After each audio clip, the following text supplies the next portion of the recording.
of our Lord and Savior Jesus Christ. I hope that I'm audible perfectly.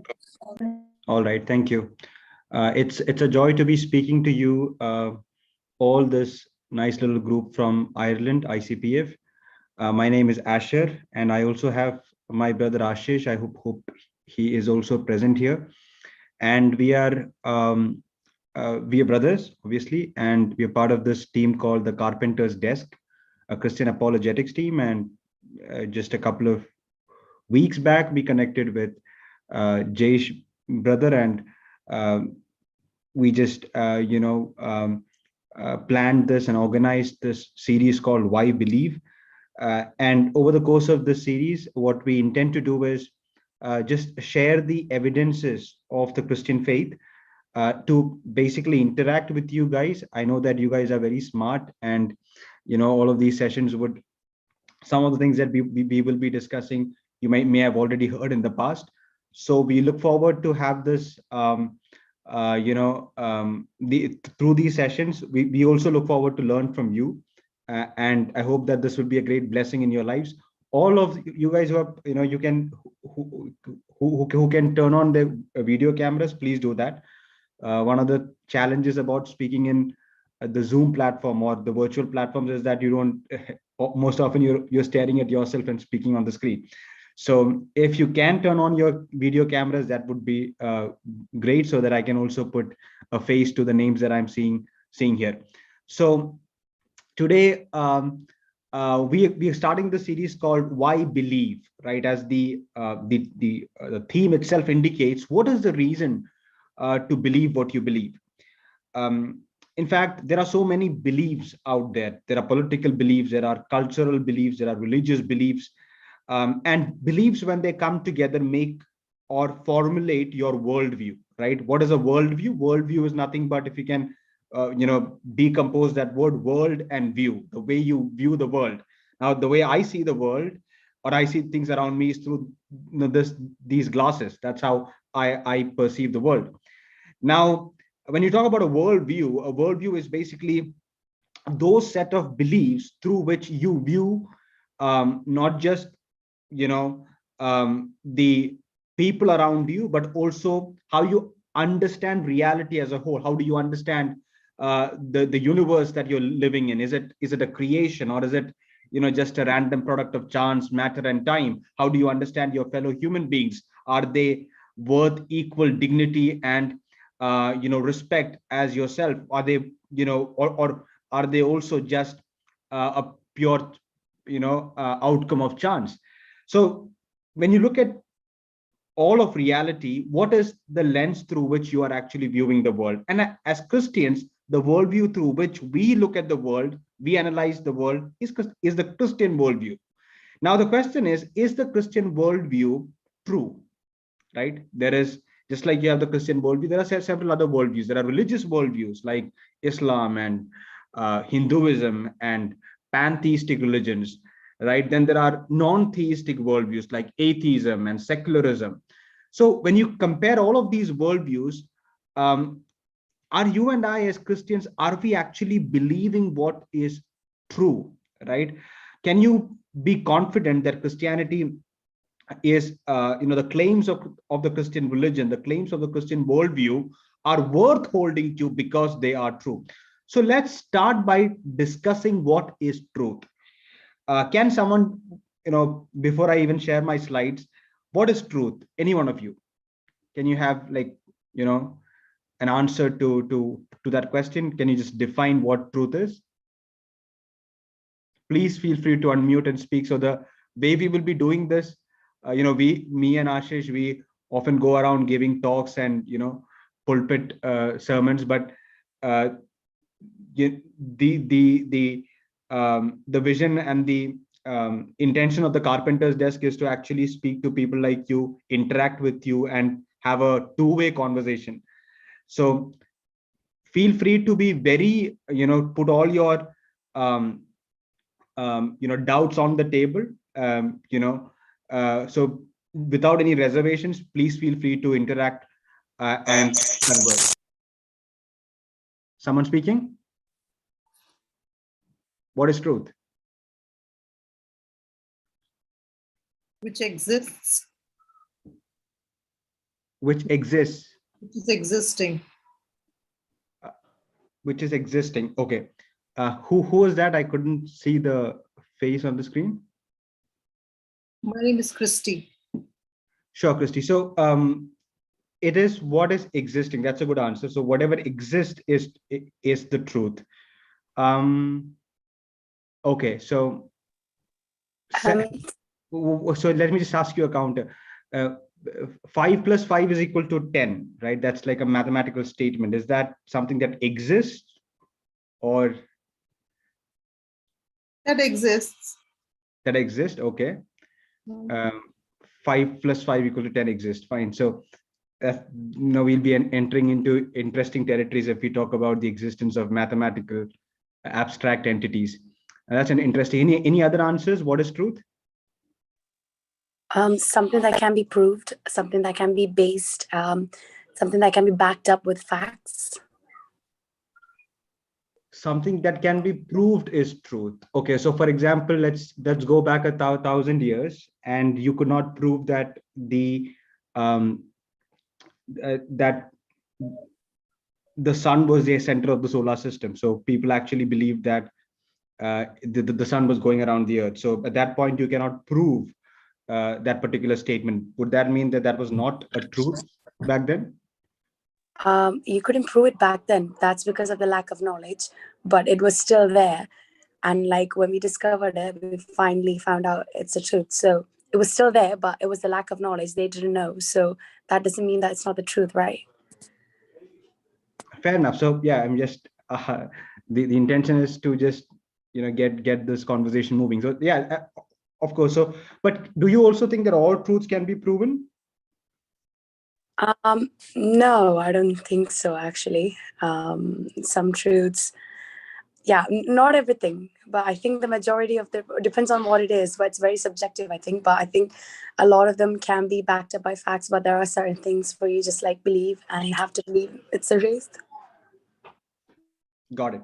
So, okay, so let me just share my screen and let me know if you guys are able to see it. Can you please enable screen sharing? Okay, so while he does that, the person whom we follow, Jesus, claimed to be the truth when he said that I am the way, the truth, and the life. And that was, one of the most daring statements ever made in history. In fact, Jesus actually makes a very provocative, statement when he's speaking to Pontius Pilate in his final trial. And that has been described by some historians like Bill Durant, for example, as the most pivotal conversation in history between the Roman governor and this arrested, bound Jewish carpenter who is actually a nobody back then. But he comes and stands before this governor. And let me just share my screen. Let me know if you guys can see it.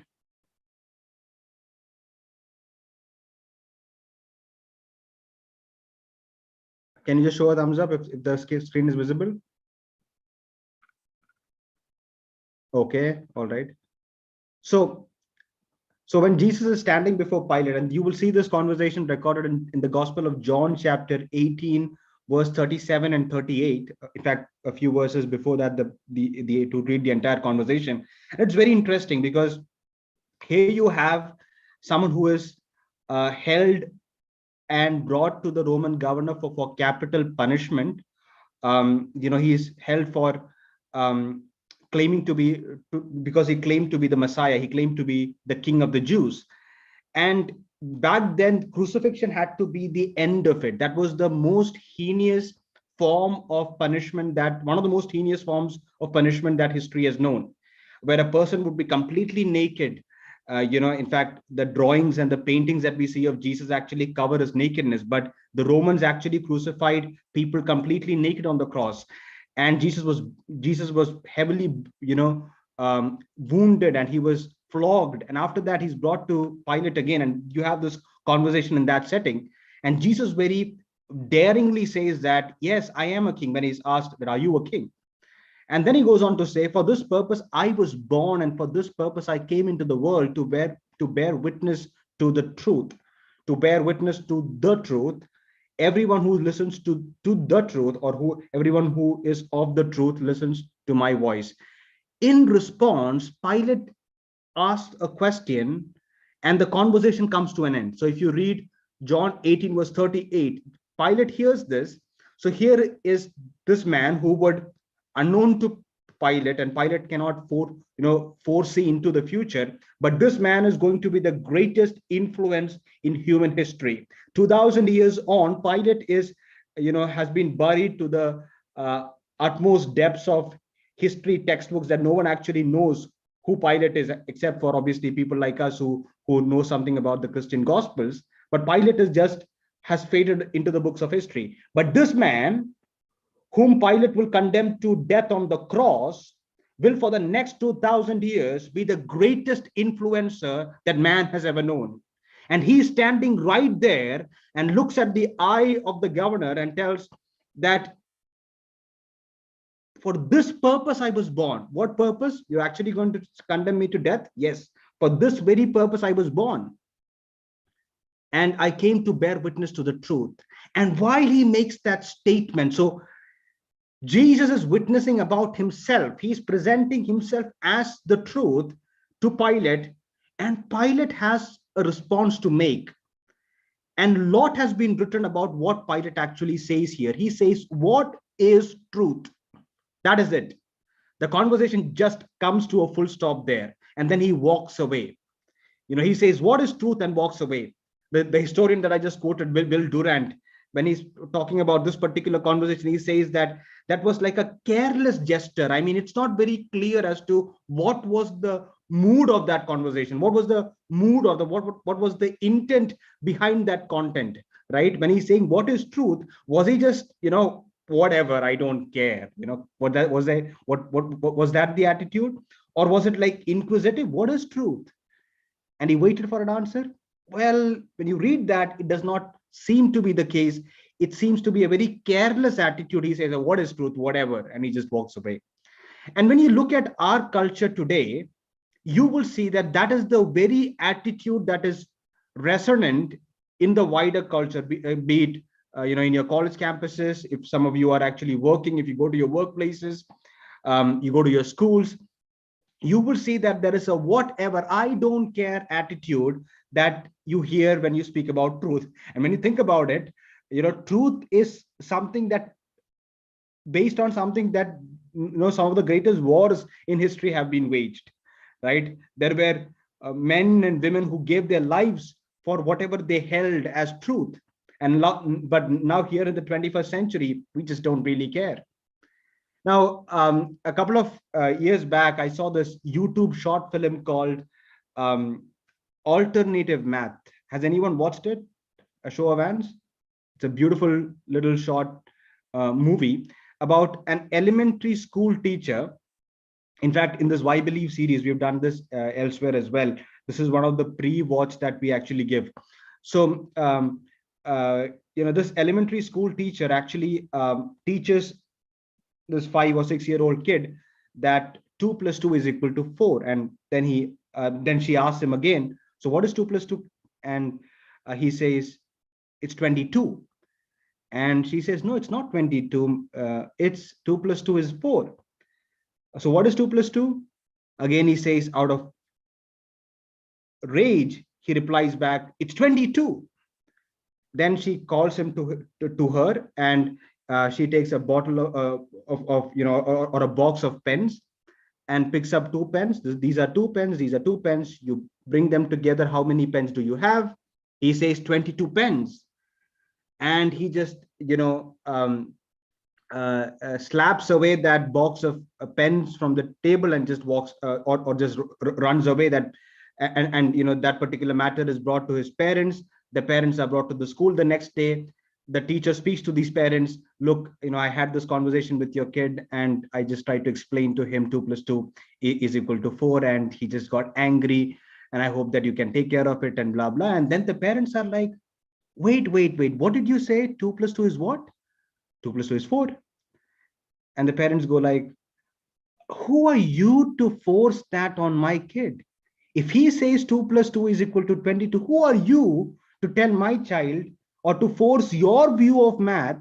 Someone said some time back that 5 plus 5 is 10 is actually true, and that exists. It actually goes to the area of philosophy of mathematics if we actually get there, but we won't. But we know that 2 plus 2 is equal to 4, or 5 plus 5 is equal to 10. So anyway, these parents just get very angry at the teacher, and they go on to abuse her and say that I'm going to raise it with the principal. So they go and speak to the principal, and the principal calls the teacher and say, and the teacher is like, I know that parents came to you, I don't know what's wrong with these people, and just things just went out of hand, and the parents also are behaving unlike I have seen in these parents meetings before. And the principal is like, but why? I mean, why are you forcing 2 plus 2 is equal to 4 on that kid? If he thinks that it's 2 plus 2 is equal to 22, and then this whole thing is, so it's a satirical movie. The whole thing is blown out of proportion. The teacher cannot come to the school. There are protests right outside the school gate. There are protesters screaming against the teacher. And finally, there is media that's gathered there, and the teacher has to stay indoors. Finally, the school decides to actually let her go. So she's called for one final time to discuss her final settlement, and to announce that, that as just as a virtue signaling, just to announce that the school has taken care of it. They have dealt with this teacher who is forcing her hate speech on the kids, and the teacher is also called to that final press conference. And while the media is there, the cameras are rolling, everyone is actually focusing on this particular final settlement. This principal calls up the teacher and says, so thank you for your service, Madam so and so. This is your final settlement. 2,000 is so and so component of your salary. 2,000, another 2,000 is your earned leaves, and the so and so components of your salary together. So that is 4,000. She takes a pause and replies, well, that's not 4,000, that is 22,000. And the film just comes to an end. And you see the principal's jaw dropping. So, truth is relative, and truth is what you actually make it, unless you are at the receiving end of it. When we interact, or when we speak about, or when we actually engage with each other, we expect truth to be at the center of it.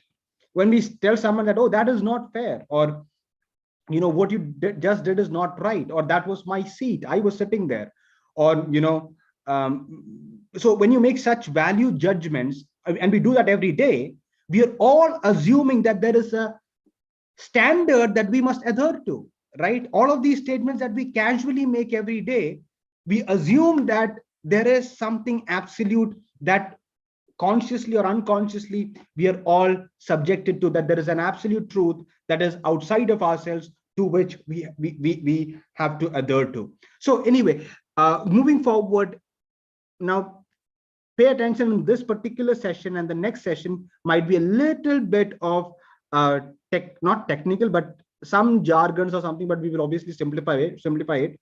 And then when we get, the reason we are discussing these things right at the start is because as you go on, when we discuss, like, for example, the historical evidence for the resurrection of Jesus Christ, or the exclusivity of Christianity, and those things are going to be very interesting, because then you're going to actually see empirical evidence, or what is the core facts of Christianity. That's going to come later, but before that there is some boring stuff, so we'll just quickly go through it. These are the 3 laws of thought, or the 3 laws of logic, as it is called. And although you are not philosophy students, you actually use it every single day. And these are the ones, right? The law of identity. And the example is from a famous poem. It's which goes like this: a rose is a rose is a rose is a rose. And what the law of identity simply states or conveys is that everything, or every entity, is identical to itself. Okay, every entity is identical to itself. Can you just, one of you, expand the formula, the simple one, the a plus b the whole square is equal to what? What is a plus b the whole square? A plus a square plus 2ab plus b square. Who is saying this? Jay. Huh? Jay. Oh, no. You were not supposed to give these answers because I thought the sound was familiar. Okay, it's a square plus 2ab plus b square. Okay. So guys, when you're in school, how do you actually go about proving this? Don't give me the, the proof of it. I'm not asking you to do that, but just how do you actually prove this particular statement just in one line or two? Don't give me the proof. Okay. That's not what I'm asking. Any particular, like, x is equal to y, if that's what you have to prove, what are you going to do?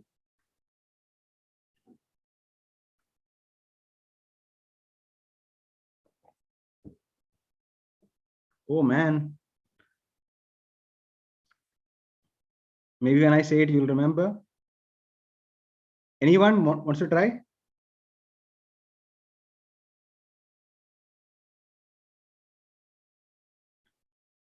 Actually, no. I mean, it's no one. Absolutely none. Last call. How do you go about proving this?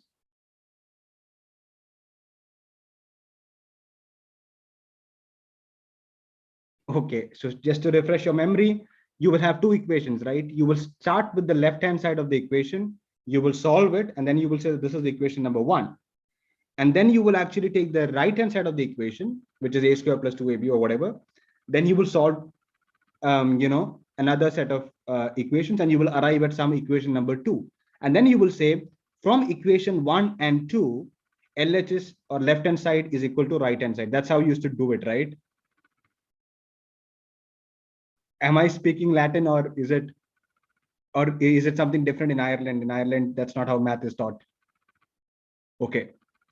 Okay, I'll just go ahead. So you start with, so if you have to prove that A is equal to C, you will show that A is equal to B, B is equal to C, and therefore A is equal to C. So that's when you do all of such, very commonsensical deductions. That is basically often using these laws of logic. And the example that I gave is law of identity. When you see that on the left-hand side and on the right-hand side of the equation, that is basically the one and the same thing, you will realize that those two entities are nothing but the same. So everything is identical. So the example that I gave is of math, but when we use language, and when I'm like referring to, let's say, Jayesh brother, right? When I say Jayesh brother, in your mind, you know whom I'm talking to, or whom I'm talking about.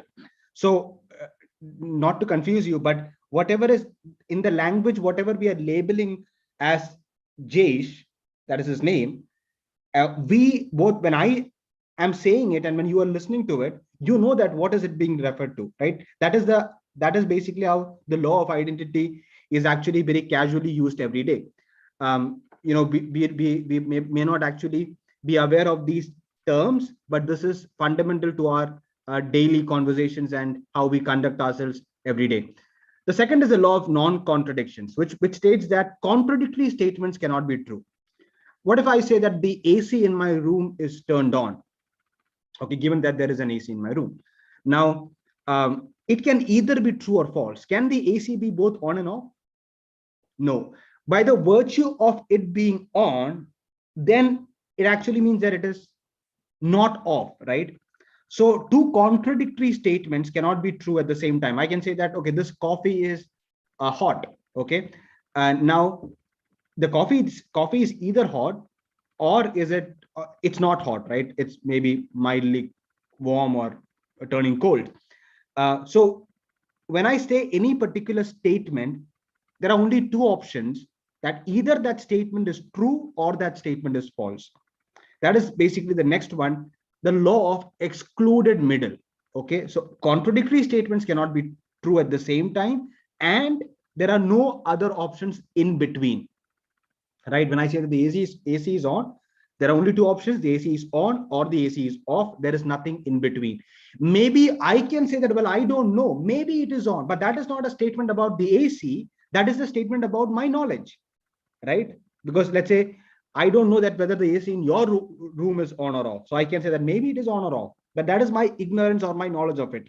The fact that the AC is on or off is independent of whether I know it or not. Okay. For example, the instance that I spoke about some time back, that 1,000 years back, when people thought that the sun is actually going around the earth, right? Even during that time, was the sun actually going around the earth? No, the earth was going around the sun. Although all the people of that time, they all believed that it was the other way around, and the evidence that was visible to them, because when they are looking up at the sky in the morning, they're actually seeing this ball or this mighty object in the sky called the sun going or moving. That's how it appeared to them. So they had visual evidence right in front of them that it was that it was the other way around, that the sun was actually going around the earth. Now, despite that, it was not the case, right? It was actually the earth was actually going around the sun. So what I mean to say here is that the ignorance of those people, or the lack of knowledge, or the knowledge that they had, would have no bearing on the truth of of that reality. So whether someone knows it or not, whether there is a knowledge or lack of it, that is, those statements are about us. Those statements are not about the reality itself. So the reality has only it can either be true or false, and there is nothing in middle. So keep these 3 points etched in your mind. You can actually go on reading after this session on the laws of thought. Just Google it, the laws of logic, and you can read further about it. But that is very fundamental, especially when you're talking to your friends on controversial topics like LGBTQ or abortion and all of these things. These things are very important. It's very important to know what the laws of logic are. I mean, it cannot be this and that. You'll either have to stay here or you'll have to stay here. You can't say both at the same time. So contradictory statements cannot be true at the same time. Just to give you one quick example, when these woke liberals, when they speak about feminism, or the kind of ultra feminism that is very common these days, they will actually speak think on, let's say, abortion. They will say that it's women, it's only people with, or it's only those with female reproductive system who have the right to speak about abortion. So what they actually imply there, that's a very famous slogan. What they actually imply there is that if you if you do not have the female reproductive system, then you are not a woman. But then these same people will turn around for a trans rights campaign, and they will say that, well, you don't need a female reproductive system to be a woman. You can, it's not necessary. So you see these two statements for two different campaigns. When you're putting this hat on to cheer for women's rights, and then you're putting the other hat on to cheer for trans rights, you're making contradictory statements. And those kind of two statements which are actually flying at each other's face cannot be true at the same time. So keep these laws of thought in your mind when you actually have conversations, and maybe going forward we will discuss these issues in more detail. So the very common views on truth that is out there, we will be actually tackling 3 such views. One is the view that we hold, and the other is the view that is very common, or the other 2 views that I will be discussing today is what is very common in the culture or the wider society that we engage with, and how we can analyze through it, and how we can actually defend our view. Just imagine that you are actually sitting in your college canteen, right? Someone just walks into that room or walks into that canteen, and you are sitting with your friends, you're actually chilling, you're having whatever is your snack in that part of the world, and someone just walks in and says, hey, you right there, XYZ, you believe that homosexuality is wrong? And suddenly there is a pin drop silence in the entire room. All your friends are like, oh man, this bigot, okay, he thinks that homosexuality is wrong, and everyone is staring at you right there, and you're right in the spot. All the conversation, all the noise has just settled down. They're all anticipating for what your response would be. What would your response be? Have you actually have you actually faced a situation like that? Do you know how to navigate through those situations and have a conversation without looking stupid or even like a bigot? So maybe this particular understanding what this truth relativism is will actually give you some pointers, and maybe in the Q&A time, if we have some time, we will discuss more. So truth is relative, or as the technical word is relativism, right? Truth is relative, meaning that there is what is the opposite of relative, guys? What is the opposite of relative? Anyone? Even if you don't know, just Google and tell me, please. No idea. Absolute. Absolute. Yeah, exactly. So it's the opposite of absolute. So what people who claim that truth is relative would actually state is that truth is not defined. It is not, absolute, but rather it is relative from person to person, right? It's personal preference. So each person can define his own truth. An example could be truth is like ice cream. You like vanilla, but I like chocolate, right? So it's a personal preference. You like, whatever is your favorite flavor, that is yours. My flavor or my preference is so and so, and that is how I like it. So there is no objective external standard to truth. Each person defines his or her own version of the truth. Okay. And one famous proponent of this in India, or even across the world, would be this Indian philosopher called J. Krishnamurti. And this is what he says: I maintain that truth is a pathless land. There is no path. I mean, Jesus said, I am the way, I am the path. I am the way, the truth, and the life. John 14, verse 6. But very right in contrast to what Jesus said, here J. Krishnamurti is saying that, well, truth, there is no path, there is no way, there is no single way to truth, or there is no single truth. Truth is rather a pathless land. There is no path, right? You often hear that all the roads, lead to the same God, or all the roads lead to Rome, and that's the context of that quote is very different. But that is often used also to talk about religion. It all finally leads to that one ultimate reality and things like that, blah blah. So I mean, people who talk about spirituality and all often throw these kind of quotes often. So he says that I maintain that truth is a pathless land, and you cannot approach it by any path whatsoever, by any religion, by any sect. That is my point of view. Notice this. That is my point of view. Okay, that is my point of view, and I adhere to that absolutely and unconditionally. So how can these two words come together, right?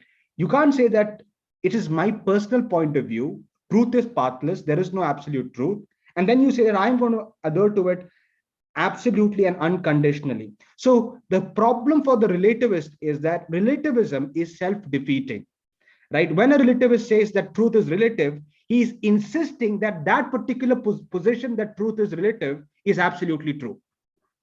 Okay, at least that one statement is absolutely true. I hope you're getting what I'm saying. To say that truth is relative is also a statement which is either true or false. That particular statement for the relativist, when he or she is making that statement, he or she is actually stating that the statement that truth is relative is absolute. Now that is contradictory, right? You can't say that truth is relative and at the same time also insist that truth is relative. Because if you're going to insist that truth is relative, you're at least insisting that one particular statement, truth is relative, is absolute.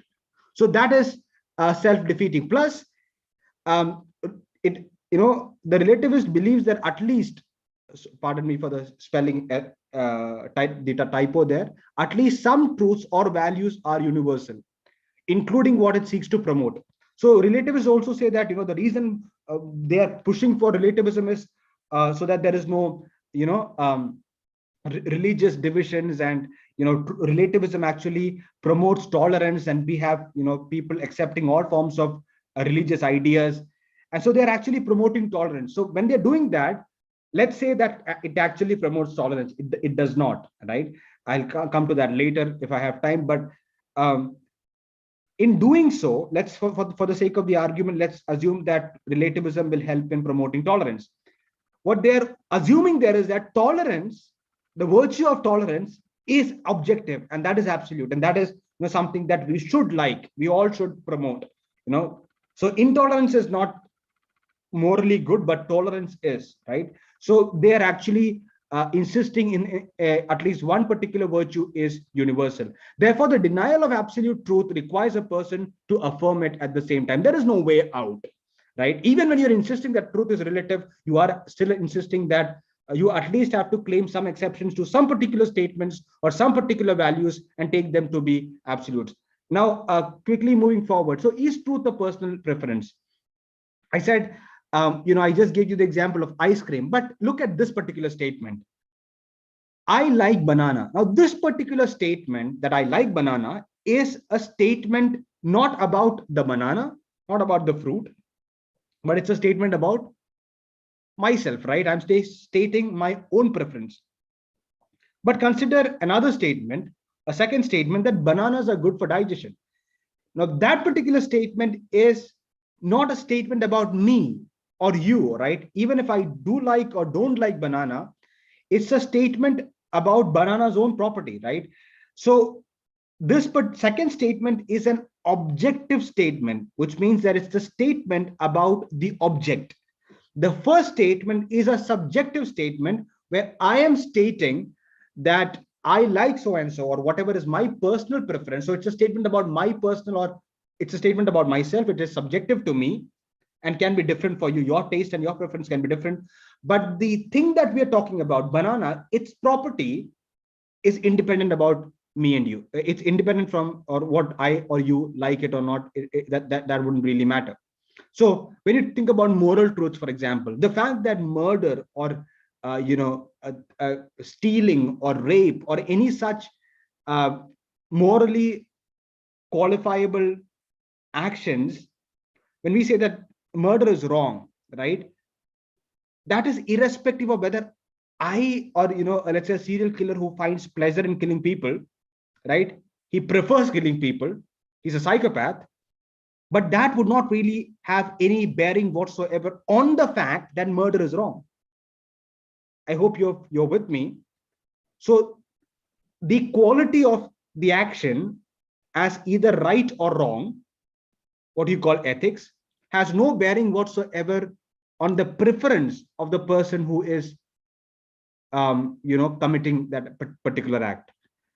In the next session, we will actually talk about what is called the moral argument for God's existence. And when we do that, I'll actually get to more details there. So finally, truth does not lie in the high eye of the beholder. In other words, truth is not subjective, rather it is objective. Subjective statements are merely statements of preference, but when you're talking about truth, it is irrespective of your knowledge, your lack of knowledge, your preference, your lack of preference, or whatever. Truth is truth, whether you like it or not. Okay, if for example, if Jesus said that he is the way, the truth, and the life, and someone just doesn't like that particular statement, okay, you don't like it, but guess what? That is true. I mean, if he actually rose from the dead, and we will actually look at that particular claim that Jesus made later on, whether a person likes Jesus or not, if he was the Son of God, and if he actually proved that he was, as someone said, one of the factors of truth is that it should be provable, it should be verifiable, right?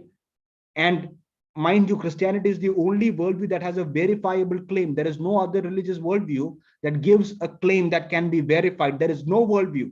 And when we talk about the resurrection of Jesus, I'll actually explain why. I mean, why no other worldview comes forward with any claim like the resurrection. Now, second view that I want to quickly tackle is the view that truth is plural, very similar to the view of relativism. It's called pluralism. Each and every view is equally valid. So as I said, it's very similar to relativism, but relativists would say that, okay, what is true for me is true for, it may not be true for you. But what pluralism would say is that all the statements are equally true, right? Each and every view is equally valid. So all religions are fundamentally the same. That is the basic claim of pluralism. Christianity, Islam, atheism, Buddhism, Hinduism, all these worldviews are fundamentally same. Keep the 3 laws of thought in your mind. We will apply it very soon. There will be a practical test coming up very soon. So what we hold as truths are products of our culture, origin, geography, etc. So one of the other factors that they often say is that, what if you're born in India, you'll be a Hindu. If you're born in Pakistan, you'll be a Muslim. If you're born in the Europe, you may be a Christian. So the truths are a product of where you're born, in what family, in what culture you are born and raised. Now look at this particular comparison between Islam and Buddhism. Can you please tell me whether one of you can just look at this particular chart, and we are short on time, so silence would cost us time. very quickly, what laws of thought are you going to actually apply here to say that these two cannot be true at the same time?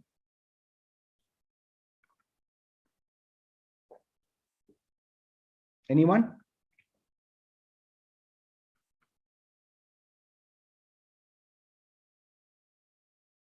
What were the three laws of thought?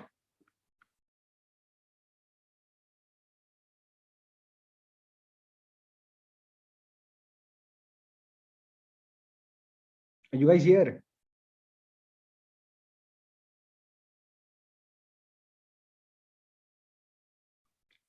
Am I audible? Okay, so can anyone quickly remind me what the three laws of logic are?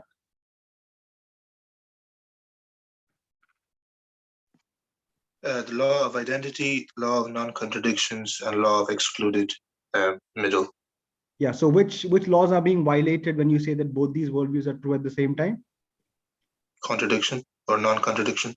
Exactly. So that is the application right here, and I hope that at least you guys are taking some form of notes when you're listening to these sessions as well, because it will let me tell you, I and my brother, the reason why we are doing this is because when we were in college, we have faced questions, and both of us have at some point in the past gone through a phase where we doubted Christianity, where we doubted the truth of our beliefs. And it is out of actually being in that college campus and being in those debates, and we both were participating. I'm just deviating from the session a bit just to give some personal testimony here, but we were both even as a team we used to represent our college in university debates, and so we were part of that debating community. And we had friends who were who would define who would who would be very different from the the moral atmosphere that we would uphold. For example, we had friends who were homosexuals, who were gender cures and whatnot. So when we used to discuss and debate with them, it was through those discussions, through those debates, that we eventually got going in apologetics. Although we loved this particular field, that goes back maybe to our school days, but we as Christians had a phase in during our college days where we doubted our own faith, right? And there we had questions, and we had and that's exactly when we looked at the evidence, or went through the evidence. Particularly for me, it was the evidence for the resurrection of Jesus that actually confirmed me. And even now, with any skeptic, with any atheist, I'm totally willing. And in fact, back in Kerala, I don't know if you guys actually follow Malayalam much, but you will find a debate with me and one very popular atheist called Tommy Sebastian. I think he's based in Ireland actually, on the resurrection of Jesus. And even post that, now that debate is on YouTube, it's in Malayalam. Post that, we have been publicly challenging the skeptics down in Kerala for debating on that particular topic, because we are sure that if you're going to use the very method of history, right, that you use to defend any other claim, if you're going to use the very academic method, the case for resurrection is very strong. So I want you guys to actually pay attention in these sessions, make notes, because it's going to really help.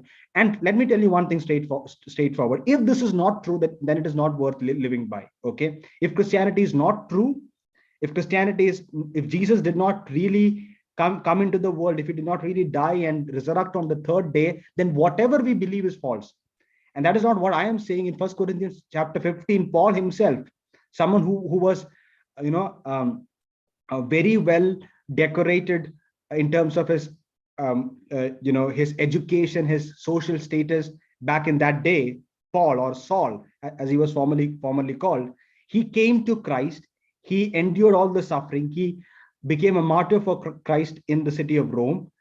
And that particular person writes in 1 Corinthians 15 that if Jesus did not rise from the dead, then we are miserable. I mean, that's if our preaching would be in vain, and so would your faith. So Christianity would crumble like a pack of cards. So I hope that these sessions, when you're hearing them, you will actually make notes of it, and also make it practical when you're conversing with your friends out there.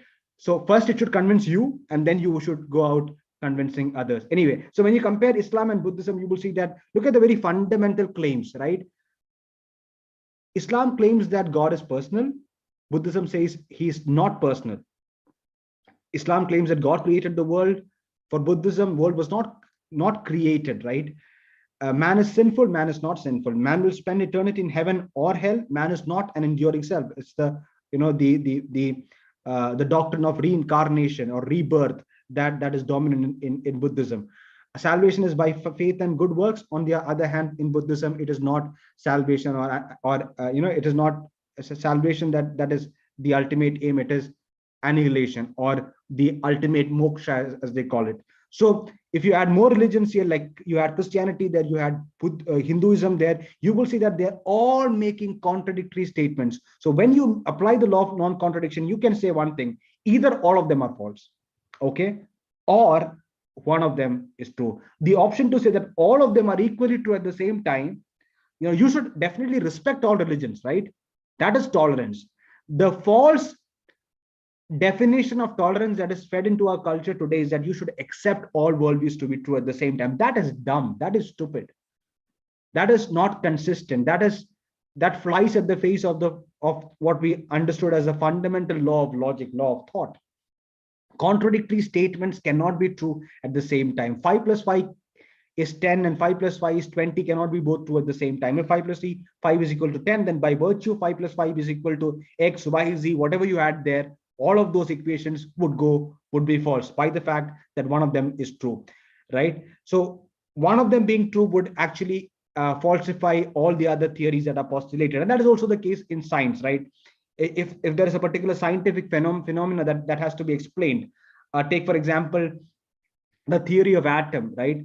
So to explain what an atom is, there are multiple theories that were postulated. There was the Rutherford's model. There was different theories that were actually postulated to explain what the atom was. But eventually, that theory which explains the phenomenon that it is trying to explain the best is what stays. Everything else, by the virtue of its acceptance, get rejected. So just because you want to be tolerant, if you just apply that very woke culture or that very what do you call it, the wokeism to science, you would say that, oh, you know what, just bring in your theory, we will accept those theories as well. So that is not how science works, right? When you're doing science, you don't you want things to be precise, right? When you're actually taking a drug, you want to see what it actually says, whether it is poison or whether it can be consumed, and you actually believe what is written on the top of it. So when it comes to a matter of life and death, we all expect to be fed with truth. But when it comes to our comfort zones, and when I say about our, I mean the wider culture, it's often truth is tossed out of the window. So is truth a product of culture? Very quickly, if you were born in India, you would be a Hindu. If you're born in Pakistan, you would be a Muslim, and so on. So this is a very common claim that you often hear. What is being implied here is that our beliefs are a product of our culture or our time. Consider this. Okay, if you lived 1,000 years ago, the same example that I gave some time back. So if you were living about 1,000 years back, and that culture of the day actually believed that the sun was going around the earth, and that is the reason why you believed as well. But remember what I said, our knowledge or our lack of knowledge would have no bearing on the truth, right? That could be one reason why you actually, among other reasons, why that is the way you actually came to know about it. The persons around you told you that to be the case and you believed it, but that does not make that statement to be true. So truth is not a product of time. Or let's say you believe you lived somewhere in the interiors of Africa, and you believed that cannibalism is morally right. Does that make cannibalism right? No, it would still be wrong. You lived, let's say, 2,000 years back when slavery was legal. Does that make slavery right? No. So this line of reasoning is called genetic fallacy. Note it down. You can read it up later as well. A very common fallacy that you often hear, that So what genetic fallacy is basically that, it's a fallacious way of reasoning that the truth or the falsehood of a claim is actually made to appear to depend on where it originated or how it originated, the cultural factors. So truth by definition would not have, in fact, that very statement is wrong, right? If you were born in India, I was born in India, most of you were born in India, or all of you were born in India, maybe some of you would have been born to Indian parents there, but does that mean that you're a Hindu? No. So where you're born, which geography, which culture, that has, obviously it might inform some of the knowledge that you hear, but each person has his own sentience, his own rational capacities to evaluate, opposing claims and arrive at what is true. Now, the pluralist would say that it is intolerant to claim that truth is exclusive. Now, as Christians, we tend to claim that truth is exclusive, that truth is objective, right? Jesus is the way, Jesus is the truth. So the usual retort that we hear from the culture is that, oh, what, what, that is intolerant, that is, you're being a bigot. Now, this again comes a fallacy called ad hominem. Someone who's actually raising a charge like that is simply, even if, let's say, we are being intolerant, for the sake of the argument, we are not. I'll explain that maybe in the coming sessions. Even if you're being, so as I said, right, tolerance is respecting all worldviews, and you should definitely respect people with other views, and that is very, very, very important. Always talk with respect, always engage with respect. That is the biblical mandate. But you cannot accepting contradictory worldviews is simply ignorance. It's stupid, right? And it is not actually tolerance. So someone who says that you're being intolerant is actually committing this fallacy of ad hominem, where you are using the flawed character of the person who's making the claim to disprove the claim. Consider this example. An arrogant scientist came up with the absolute cure for COVID-19. Would you reject his disease based on his character? Even if he's arrogant, even if he's intolerant, even if he is rude, his character does not have any bearing whatsoever on the truth or the falsity of what the claim or what the hypothesis is that he's presented. That is in and of itself. So when someone says that Christianity is true, even if you find that rude, the question is whether Christianity is true. It is not about the person who's making the claim, right? It is about whether that particular claim can be proved or not. If it cannot be proved, then irrespective of whether the person insists, you are free to discard it. As I said, it's also based on a false definition of tolerance. Again, sorry for the typo. It's it's based on the false definition of tolerance. So is truth knowable? Now, here are some quick pointers that will be helpful as we go on in the next session. Truth must correspond to reality. Whatever it is trying to explain, it should correspond to that. It's called the correspondence theory of truth. For a statement to be true, someone, when I initially asked, did mention that it has to be factual. So that is right. It has to be factual. It should not internally contradict. So, I'll give you some examples from other worldviews where there are internal contradiction. It says something here, it will contradict it somewhere else. So there are internal inconsistencies and contradictions. It must be livable, which means that it should have experiential relevance, and it should explain what it seeks to explain. So if it is seeking to explain some phenomena, some fact, some set of data, it should be able to explain that neatly.